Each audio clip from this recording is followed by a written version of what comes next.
Kun isishi bilan bu mollarda ishtahasi umuman yo'qolib ketdi. Kepak bilan silisni aralashtirib bersam ham yemayapti. Bunga yaxshisi baqa beraymikan, ha? Ishtahasi zo'r bo'ladi. Baqani faqat xitoyliklar yeydi. Bizning o'zbeklarda esa nafaqat odamlar, balki mollarga ham baqa berilmaydi. Birinchi navbatda hayvonlarning nima uchun ishtahasi yo'qligini aniqlab olish kerak. Og'ir aka, mana ko'ring, mollarimga faqat silis bilan kepak beryapti. Undan boshqa hech narsa berganim yo'q. Shunda ham ishtahasi yo'q. Mollarning ishtahasi yo'qolib qolishiga sabab bir xil ozuqa berish hamda somon yoki boshqa turdagi dag'al hashak aralashtirib bermaslik hayvonning ishtahasini buzib kelishi mumkin. Ha bo'ldi, silisga aralashtirib somon ham berdim. O'shanda ishtahasi zo'r bo'ladimi? Bunga men sizga yaxshi usulni ko'rsataman hozir. Ishtahasi yo'qolib qolgan bunday holatdagi hayvonga tarkibi butafosfan hamda vitamin B12 bo'lgan C vitaminini tavsiya etaman.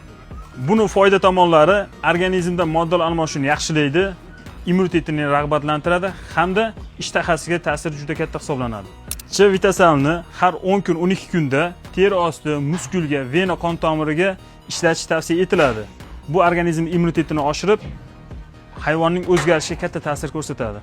Agar videoyimiz siz uchun foydali bo'lgan bo'lsa, bizning kanalga obuna bo'ling va hayvoni yaxshi ozuqa yemayotgan do'stlaringizga yuborib qo'ying.